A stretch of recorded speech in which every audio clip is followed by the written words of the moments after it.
All right, I think we'll go ahead and get started. So welcome everybody to part 2 of our career development and goal setting workshop series, which is part of the whole scientist course, which is an NIH, NIGMS funded professional development training program for graduate students and postdocs. And these sessions are, of course, taking place in collaboration with our partners at the GradPathways Institute and at UC Davis. And so I'll just tell everybody to please tune in for our remaining sessions that are going to take place next Tuesday afternoon, June 1st, from 12 to 4 p.m. Pacific time or 3 to 7 p.m. Eastern time. So I am very pleased to introduce once again Heather Dillon, who is the Career and Professional Development Program Manager in the Office of Postdoctoral and Visiting Student Affairs at UC San Diego. And this is the second of 3 sessions that Heather is providing focused on career exploration and planning.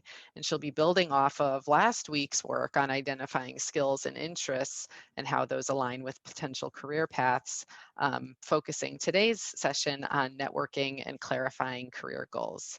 So with that, I will turn it over to Heather.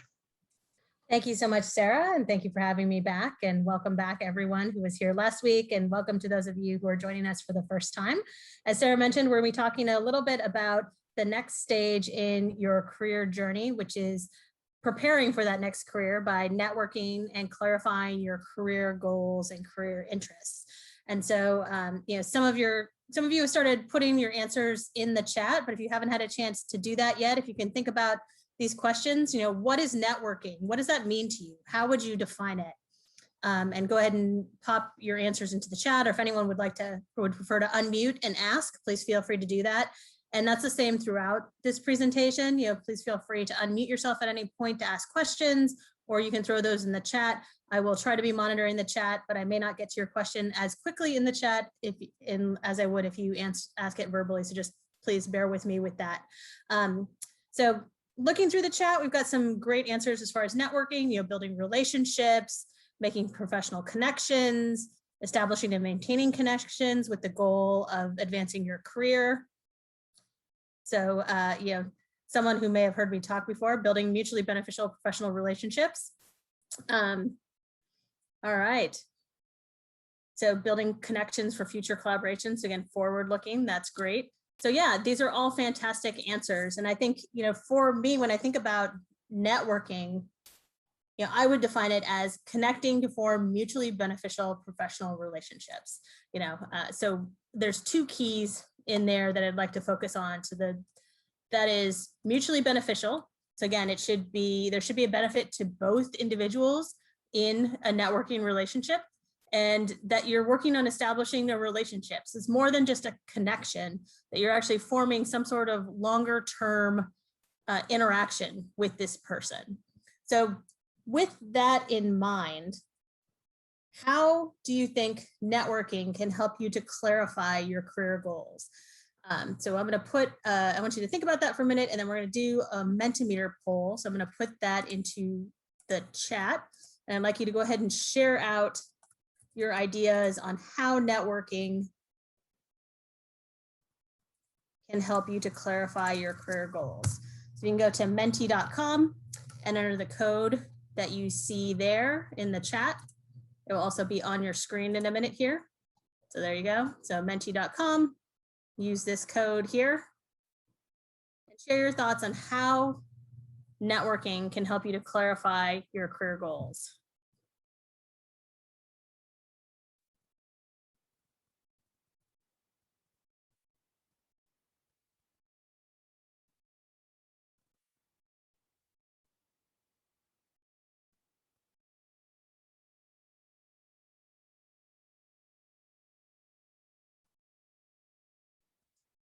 So getting connected within a field, getting known, building your reputation, hearing about other people's experiences, seeing what they do, learning more about what they do, getting firsthand accounts of what it's like to work in a field or maybe work for a particular employer, getting feedback on how people may perceive you or how you come across. That's a great thought. learning about different career paths, getting firsthand knowledge from those who are doing what it is that you think you want to do. So just give it another few seconds for people to get logged on and share their thoughts. And we will be using a couple other Mentimeter polls. So once you get logged in, you will be able to access those other polls later in the presentation.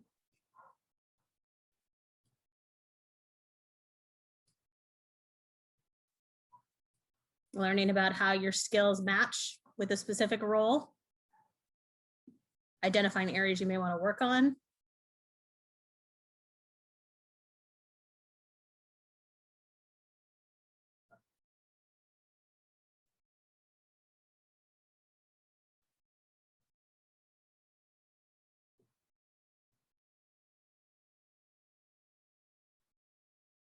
all right. Well, thank you again, everyone, for sharing. And like I said, we will be asking you to share as we move forward in this presentation. But yeah, there's a number of ways that networking can help you to clarify your career goals. So it can really help you to figure out which career is right for you and help you determine the best way to prepare for and succeed in that career field. So last week, we did some self-reflection and thought about our values, interests, and abilities, and looked at how those kind of matched with a career that we were considering. And so networking can help us even further to figure out how a career field or a position aligns with our values, interests, and abilities. And so understanding ourselves helps us to guide us as we try to understand the career fields we're looking at and what we're interested in pursuing, and what it will take for us to be successful in those careers. So basically, starting with self-assessment helps us to focus and understand our career research. So we're gonna now think back to that self-evaluation.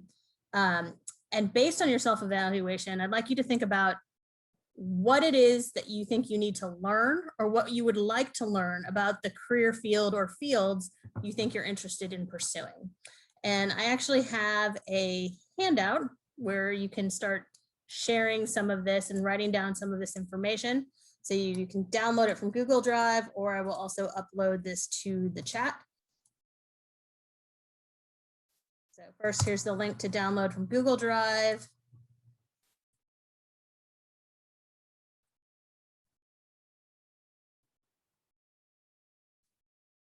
Apparently I can't share the file in the chat, so you will have to download from Google Drive, but you should be able to download it there, and it's a PDF form. So once you download it, you will be able to write on it.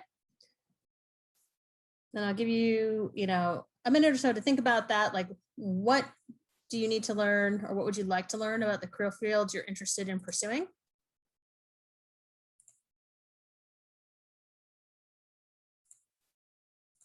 And then ask you to share that again on their next Mentimeter poll.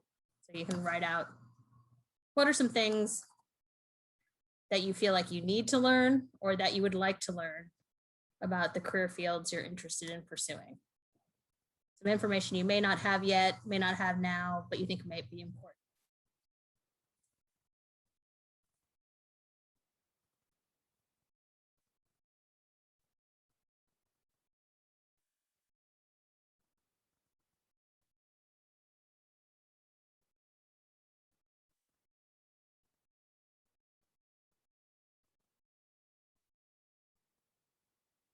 So what skills are necessary? So both to, when you first apply, or maybe to be successful.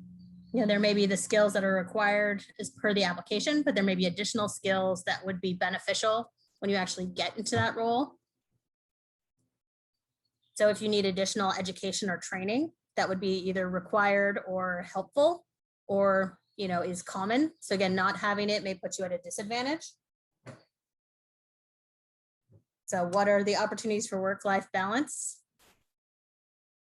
Strategies for achieving that, or what is and is not possible within a given field or a given work environment.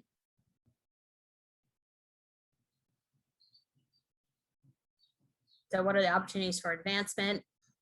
Salary can be tricky, so there's definitely ways to ask that. You definitely don't want to ask someone what they make, but I think, like, I think this question is getting at, like, what are typical starting salaries for a position like this, or salary ranges is often a good way to ask it.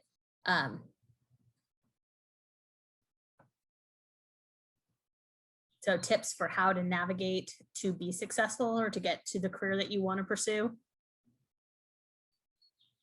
So what can I do now to better prepare myself for the career I'm interested in?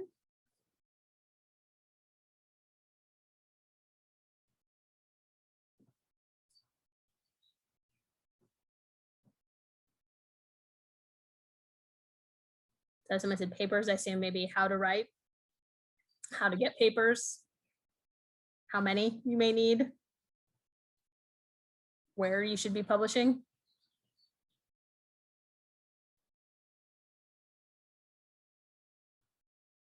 So again, we'll give it another minute or so for anyone to finish their thoughts and share out things they think they may want to learn about the career fields that they're interested in pursuing, want or need to learn.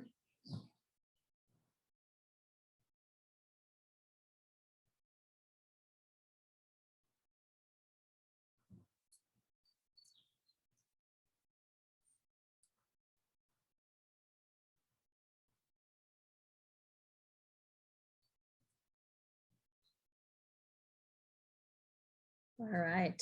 So thank you for those who have shared, and I'll let you continue to brainstorm on that as we move on.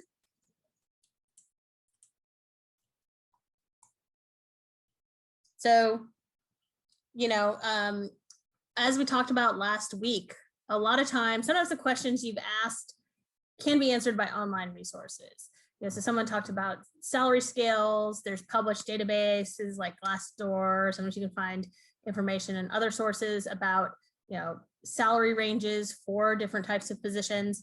So you may be able to find some of the information you're looking for by doing an online search. So it's a good place to start, right? Looking at job ads, looking at LinkedIn profiles of people who are in those careers that you're looking to join, professional societies or groups. Can also be helpful with helping you get an idea of, general skill sets, what type of training is required, those types of things.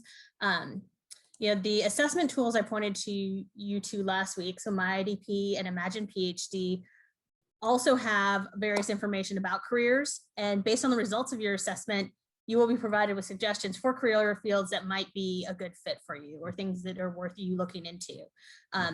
So important thing to note, though, is if you get that list, understand that these are only suggestions. So it's not something that you should be, looking at as like, oh, this is my top fit, so this is something that I absolutely have to pursue. Those are really just things to help you start thinking about it, and looking into it, and you need to evaluate whether that's going to be the best fit or the right match for you. So online resources are a good place to start. But as we talked about last week too, the best way to find about a particular career is to talk to the people who are in that field or who have the types of jobs that you're interested in. So again, these are just some suggestions of ways you could connect with people. And online resources can definitely help you to identify people that you may want to talk to, such as members of your professional societies, individuals you found on LinkedIn, people who work for the organization, who's advertising jobs that you're interested in, or job ads that you've seen that sound interesting. So in addition to helping you answer some of the questions that you can't find the information to online, networking can also help you to identify additional resources that you may find online that will also be helpful to your career search. So, things that somebody already mentioned, like training courses or certifications, things like that, or maybe even professional groups or societies or professional meetings that you hadn't heard about. So those can be, they kind of go both ways. But one of the best ways to use networking for career exploration and planning is to meet with someone to talk to them about their job. And that's where you go on an informational interview. So what is an informational interview? Informational interview is basically a professional conversation to learn about someone's career and their experience. And this is especially helpful if your goal is to learn more about a career or get inside information about that job. to help you with your application or to help you to be better prepared. So again, like, what do you need to be doing now so that you can be successful moving on to that career or to get a job when you're ready to pursue that. It's also a great way to connect you to the hidden job market. And this is the pool of jobs that are out there that never really get advertised, or a candidate's identified for that position before the formal job application is ever posted. And if you're interested in learning more about the hidden job market, I'm going to point you to a blog that's on the JAX website that you can check out more information about what is the hidden job market and how can you access that. But basically, networking is the key to doing that. So stay tuned. So the purpose of an informational interview is basically to request information. You're asking for that insider advice on how to enter a field and what it takes to be successful. So it's also, again, getting that information to help you figure out if a job matches with your values, interests, and your abilities. Through your conversation, the primary focus should be on the other person. So you'll briefly introduce yourself, and after that, the bulk of the conversation should focus on that other person, their position, their background, their career trajectory, and their advice for you. So at the conclusion of your time, you could return the focus back to yourself a little bit and ask questions about, if there's additional potential contacts they could connect you with, if they, would be open to giving you advice on your resume or your CV or things like that. But for the most part, during this conversation, you can think of yourself kind of like a journalist. You're going to be asking them questions about their experience to understand their story. And the most important thing to remember about informational interviews is that you should never use it as an opportunity to ask for a job. So it's easier to be doing informational interviews before you're actually looking for a job or before you're on the job market. But if you are on the job market, that's okay. You just want to be upfront about it, that you are looking and applying for jobs, but that you're only asking this person to have a conversation about what they do and their organization. You're not setting up a meeting with the expectation of being considered for a job. And again, you just want to be really clear if you get to the end and you want to ask them for any other help, like reviewing your CV or resume, if they have any referrals, additional contacts they could point you to, that would be appreciated, but not expected, right? So that, again, you just want to be clear that when you're setting up this conversation, it's simply a request for information, not for connecting you to a particular job. So you're now ready to go and conduct an informational interview, but who can you actually talk to? So if you want to start, let's share some ideas in the chat, or if anyone wants to unmute to share, like, who are some potential people you could talk to, or how could you find people to talk to?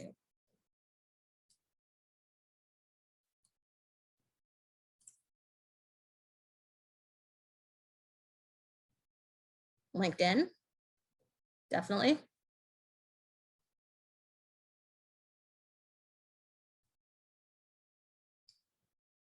So using people you already know to connect you to other people, definitely. Conferences, for sure. So speakers at conferences, or even speakers coming to your academic institution as well.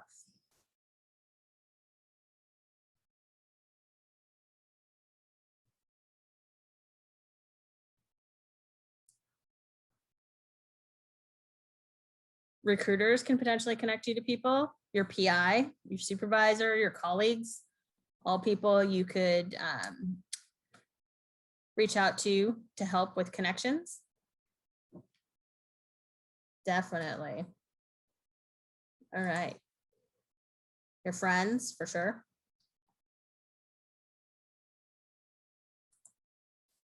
So yeah, sometimes people feel overwhelmed with like, oh, how can I find people to talk to? And the best place to start is with people you already know, right? Those closest to you. And you probably know more people than you think, right?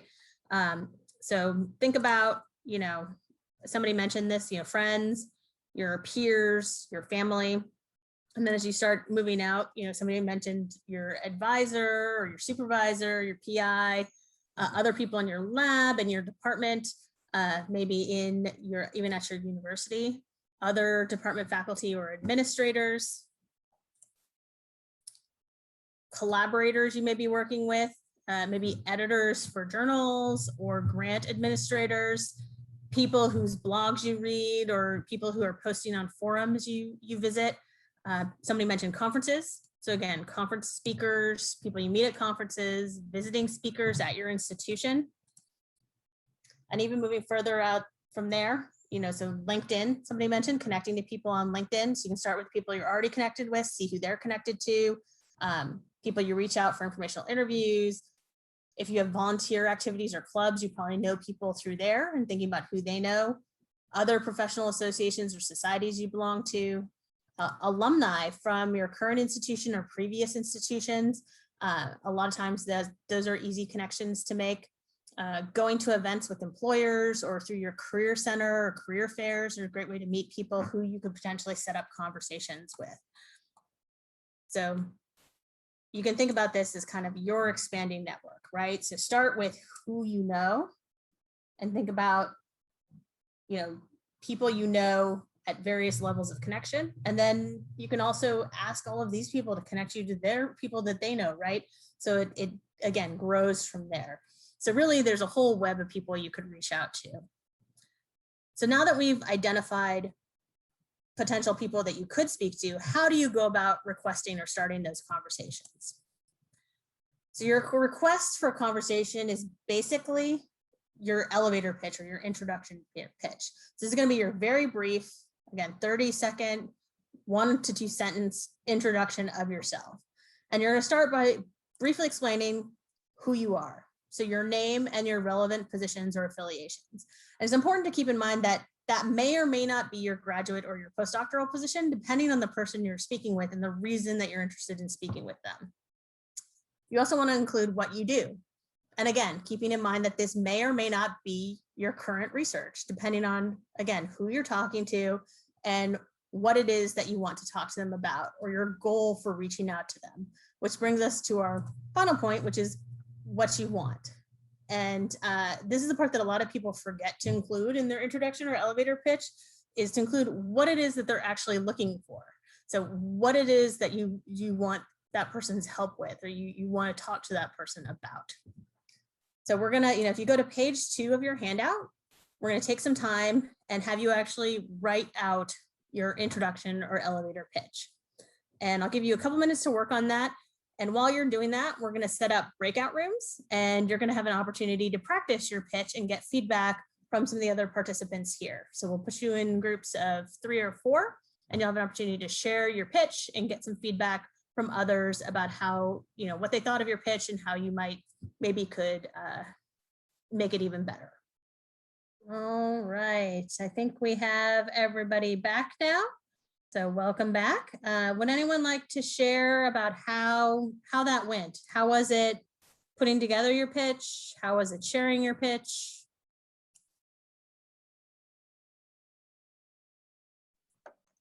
I was a little confused about how much detail to go into what you're working on, like what you do. I think that really depends on who you're talking to and what you think they know about what you do. So yeah. Yeah, and again, that's actually where we're going to next, is that you're going to want to tailor this. This is your baseline pitch. You're going to want to tailor it for each person or each interaction you go into. Thinking about like what it is that person cares about. But I think it's also important to keep in mind that shorter is generally better. This is your introduction, right? And then you're going to follow this up with some sort of conversation, presumably. So you may have noticed, in your breakout rooms that even 30 seconds of someone talking at you can seem like a long time, right? So you generally, for this first part, try to be as concise as you can be while still getting your main point across, right? And also thinking about, for many situations, you may want to break this up into more of a conversation. So you might not go through all 3 of these points in a row before giving the other person an opportunity to talk, right? So you might start with, sharing who you are and then giving the other person a chance to introduce themselves and say who they are. Then you might share what you do and then ask them what they do. And then you'd finally get around to what it is that you're looking for, what it is you want to have out of that conversation. So again, you're not necessarily giving them, and that could be more amenable too. If you feel like they need more detail about what you do, then you're not going on this long description before they even have a chance to talk. Any other thoughts about how this went? So somebody put in the chat, good initial start, could use some development, hesitant to say too much. Yeah. So again, it is a challenge, and this is why it's good to practice this, or again, think about these things and think about different things you would say to different people. So basically you have these modules to pull from when you get into this conversation or when you need them, right? So that this becomes kind of second nature. You have these kind of blurbs that you can refer to use in situations where you need them.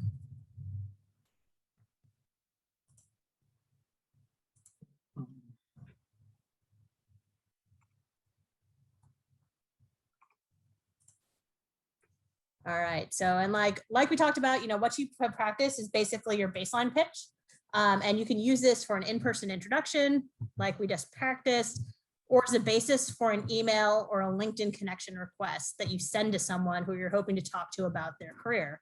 And as we just discussed, you want to modify or amend your pitch to fit each specific interaction or request that you're making. So if you're reaching out to a specific individual to request a conversation, so like if you're sending that LinkedIn request or you're emailing someone to set up a career conversation or an informational interview, it's a good idea to add one final piece of information to this, and that is why them.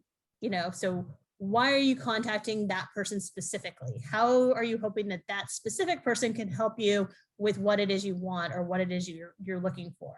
So this could be something like, I saw your article, I heard your talk, and I'm interested in learning more about your position or organization because of something specific they mentioned, or I wanted to follow up about something you talked about in your article.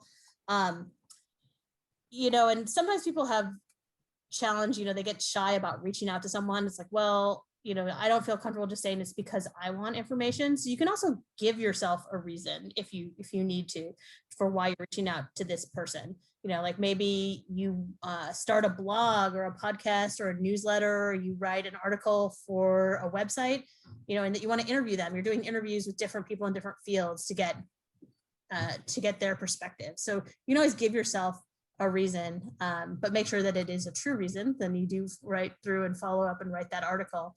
But depending on what you want to do, that can also be a great thing to add to your CV or add to your. Hey, Heather, I think Ali had a question too. He had raised his hand. Yep, please go ahead.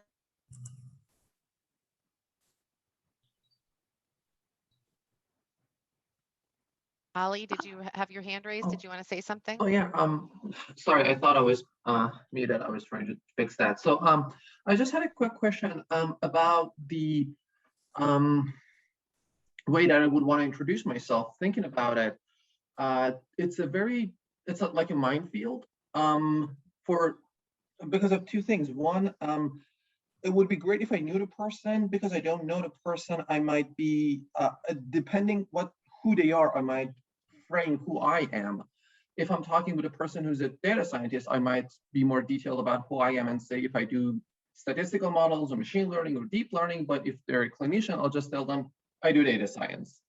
And for the things that I do, on one hand, I want to be complete so they have a good idea who I am. But at the same time, I don't want to be so detailed that I seem that I'm not a good fit, I'm not a good match, or I'm so fixated on one thing that I'm not flexible to consider any other related project. And I was wondering if you could comment how we can balance this. Well, again, I think it's important to keep in mind that what we're talking about, at least right now, is just that initial start of the conversation.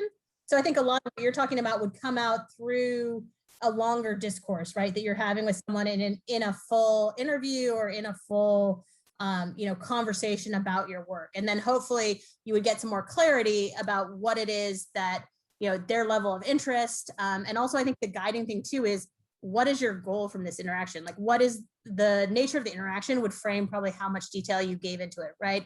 So if you're talking to someone, you're interviewing for a research position that's related to what you're working on, you're gonna go into more detail about that.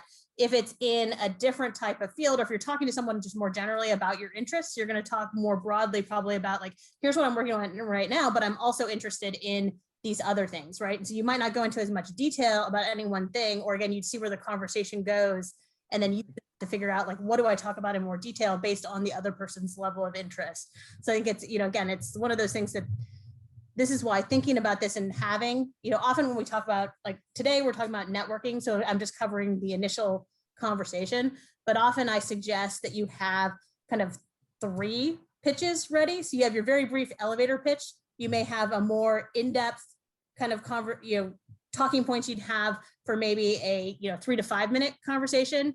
And then you have your talking points for more of like a 15 to 30 minute conversation, which might also be sort of like you would give with a podium talk or something at a scientific conference. So again, having all of those kind of in your arsenal where you've thought through, but all without slides, right? So I can have a 30-minute conversation on my research without visual aids and slides to back me up. Like, what are my talking points? Does that kind of answer your question? Yep. I think that idea of a multiple weapon arsenal is exactly what I need. Yeah.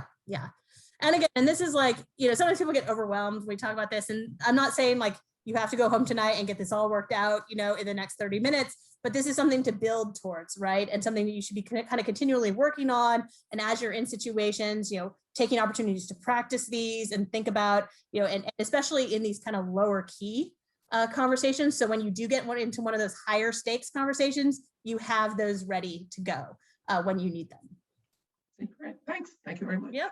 Yeah, thanks for the question. All right. So we've now, got together what, how we're going to make that initial ask for reaching out to someone. So how do we prepare for that conversation? We've reached out, we've asked, we've set up that conversation. What do we do to get ourselves ready? And again, keeping in mind that, for this conversation, we're talking about asking for an informational interview or a career conversation. So it's not an actual interview. You're not asking for a job or interviewing for a job, but you still want to make a good impression, because your goal is that, you're going to form a connection with this person, a relationship, and you want this person to think of you and recommend you for opportunities that may come about in the future, or connect you with other people who will have opportunities. So you want to prepare for this kind of like it was a job interview, even though it's not an actual job interview. One of the things I do suggest when you're reaching out to someone to request this conversation is keep it brief for at least that initial request.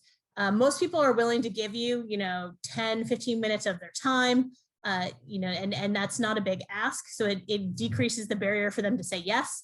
And you can always ask for another meeting if the first one goes well, and if you feel like you have more things to talk about or you need additional time. But for that initial conversation, ask for something brief.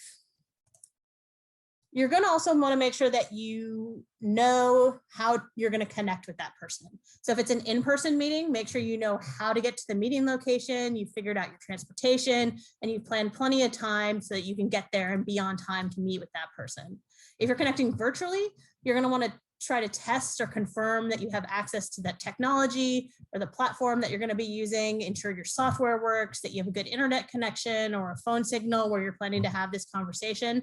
And for both of these, it's good to have a backup number or a way to reach the person in case there are issues. So in case, you run into a traffic, maybe there's an accident on the freeway where you're trying to get there and you're not going to make it in time, or some other emergency comes up, or there's an internet outage at your house, or a big storm that knocked out power, whatever it is, like you have a way to get a hold of the person if you can. You're going to want to try to manage your environment as much as you can. So if you're going in person or even virtually, having water accessible so that you can take a drink if you need to, a way to take notes so that you can write down any important information that's shared during the meeting, silence your phone so that you're not distracted by it or it doesn't go off while you're talking to the person. For an online or a phone conversation, well, online in particular, think about the visible backgrounds behind you. Try to minimize noise or interruptions in the environment you're in. You may want to consider using headphones if you can, if you're unsure if you're going to be able to, or you're in a situation where you can't control some of the ambient noise. And ensure that you have good lighting so that you're not in the dark and that the person can see you if you're trying to make a video connection. You're also going to want to dress for success. So you want to be comfortable but authentic to yourself while putting your best foot forward. So whatever that means for you. And even for a video or a phone interview, I suggest dressing head to toe, because that can really help you to feel more confident, and that'll come across in your voice and in your in the way you talk. You're also going to want to do your research. So review the available information. Like we talked about, your number of online sources to find information. So what can you find out about them, their job, their organization online? And this is to help you to prepare questions, because you don't want to ask anything that you can readily find the answers to online or through other types of research. And so based on your research and your goals for going into this meeting and talking to this person, you're going to want to prepare some questions of, thinking about what are you looking for? What do you want to find out from them? So you're going to set up some questions to ask. So we're going to take some time now and go ahead and brainstorm some questions you could ask during an informational interview to determine if a career or a field or job is right for you. There's space on your handout where you can write these, and I'm also going to ask you to share out your questions in our final Mentimeter poll. So again, we're going to go back to Mentimeter, and you can go ahead and share out your questions that you would ask, or you could ask during an informational interview to help you answer those questions you came up, those things you identified in the beginning of today's talk that you want to learn more about. So organizational culture is a great one that's often hard to find. You can get some ideas about it looking online, but it's often most helpful to ask people who are actually working there. What are specific requirements, or what do they look for in candidates? This person's talking about faculty, but it could apply to other jobs.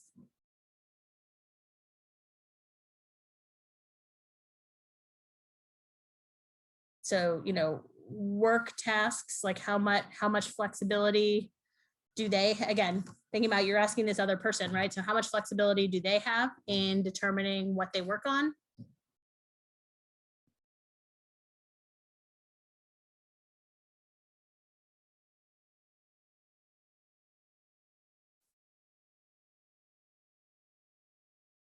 So yeah, what does the organization do towards equity, diversity, and inclusion? Also related to organizational climate, culture.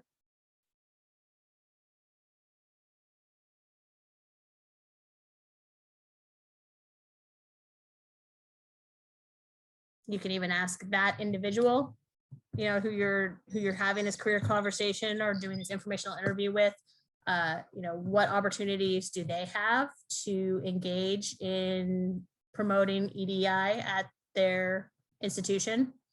What does their day-to-day job look like? Definitely.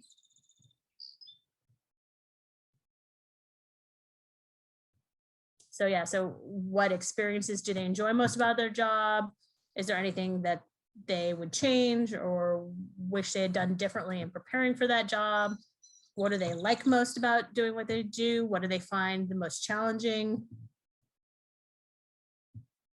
How many individuals do you interact with on a regular basis? What does a typical day or week look like for you? Is there support for professional development? Do they feel supported for professional development?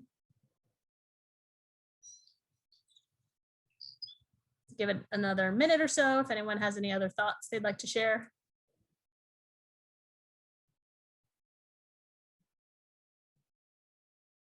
So again, what does the institution do to support their employees? So someone's relating specifically to the pandemic. For example, what was done during the pandemic to support employees or to ensure their safety?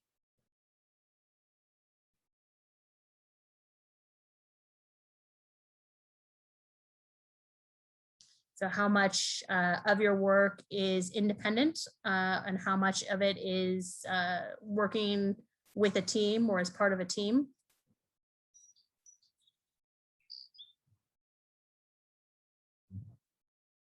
All right, excellent. Thank you again for those of you who shared. So you can often think about questions when you're asking questions about when you're thinking about questions to ask someone when you're going into this informational interview or this career conversation in terms of past, present, and future. So again, past, how they got there, what tips do they have for preparing for that career? Present, what is their current position like? What do they enjoy? What are the challenges that they face? Future, where do they see their career going? What are the opportunities or possibilities that they see for themselves moving forward? Or you can break down questions into functional groups, kind of thinking about categories like career planning. How did you decide on your career field? How did you get into that field? What specific skills or personal qualities are necessary in your job? Job search. How do people find jobs in your field? How did you find your position? What skills or experiences do successful candidates demonstrate in their CVs or resumes and during their interviews? Or just general understanding of the career field. What does it take to be good at your job, to be successful? What are the sources of satisfaction in your work, potential frustrations? Where do you see yourself for the next step in your career? And this is one that I always suggest closing with, especially for an informational interview or career conversation. Is there anyone else you would recommend I speak with? So again, when we talked about that expanding network, right? Utilizing these people to try to get connected with additional people who, your first in may not be the ideal person to talk to, but they may know someone who is working in exactly what you're looking at working with. Or, so you talk to someone who is an alumni who's in a particular company, but they may be able to connect you to someone else in the company who's doing the job that you're interested in, or who, may be hiring in the time frame that you're looking at finding the job. And so it's a good idea to talk to them, or who transitioned exactly from what you're doing into their current career. So always take that opportunity to try to get additional connections if you can.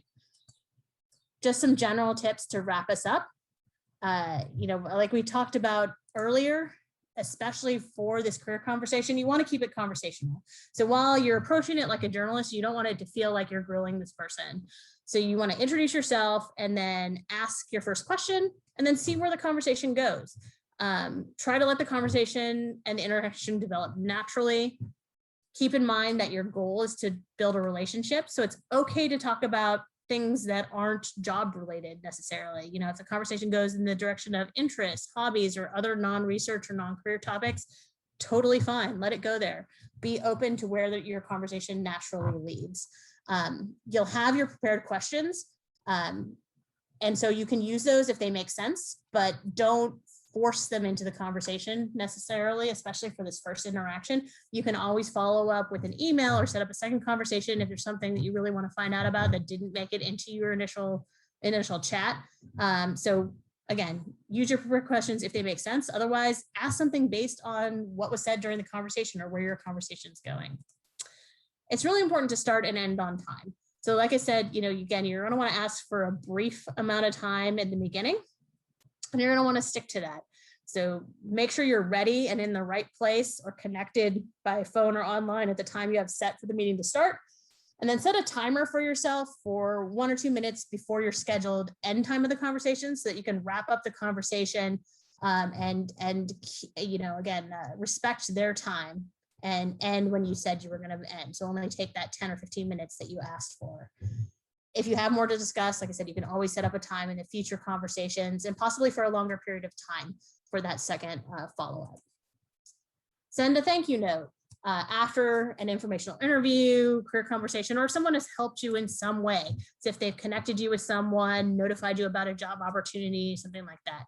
Ideally, you want to do that within 24 hours, but definitely within 48 hours.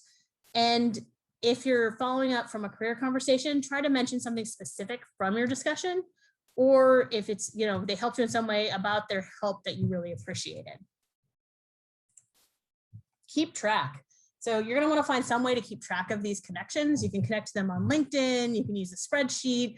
There are tools in Imagine PhD that you can use if you've been in that program. Make a note in however you're tracking of how and when you interacted, what they did for you, and or what you've done for them. And this goes into, next point is just continue to engage. So if you think there's a good possibility for mutually beneficial relationship with this person, you're going to want to make sure that you continue to engage with them. So follow them on social media, comment on their posts, congratulate them on their achievements, look for opportunities to help them out. So maybe you see information on an article that you think they would be interested in, send it their way. And check in with them periodically. So send them a greeting for a holiday. You check in with them with the new year, just see how they're doing. You can update them on what's going on in your life too. Maybe you've had an accomplishment or done something you're proud of. And keep in mind that your goal is to build relationships, not to make connections, right? So your relationships are only as valuable as they are strong. You want your network to be full of people you can call on and who will help you, not just people you met once and never interacted with again. So again, networking is a long-term strategy. It's a lifelong career development tool. And you may be looking for specific help now, but you should be thinking about the future. And by building and nurturing your network, you build your brand and also your reputation with individuals in the field that you're looking, that you're in or you want to be a part of. And by building these relationships, hopefully they will call on you, or you can call on these people in the future to help you, or they will reach out to you if they need something, or again, if there's an opportunity that they think might be a good fit for you. So this is going to be, if you do this well, people will think of you when the opportunities arise, and you can start to get proactively recruited for positions as opposed to being on the other end where you're doing the job search yourself. So it should be part of your career planning, and career planning is what we're going to talk about in next week's session. So for next week, I've actually started, I want you to start brainstorming some goals for your career plan. And so I've started a place where you can do that, and I'll paste a link to that in the chat. I'd also like you to think about identifying 2 people you want to talk to about their career, and go ahead and reach out to them to try to set up a career conversation to talk to those people. And lastly, continue to practice your introduction pitches and build that arsenal of those things you can use to have those conversations when you need to have them. And with that, I'm happy to take any questions.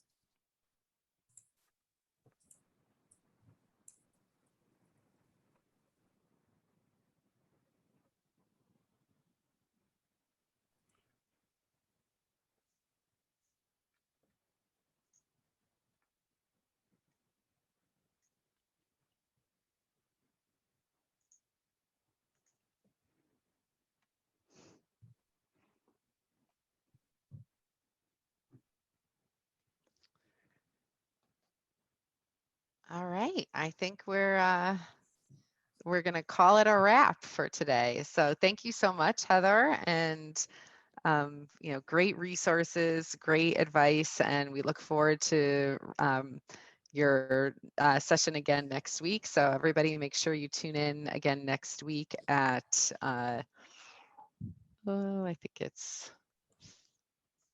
I think it's 6 3 p.m. p.m. Or 3 3 p.m. is when p.m. it all starts. Pacific, 6 p.m. Eastern. Yep. So yes, so all right. Everybody have a great night, and we'll see everyone next week for continuation.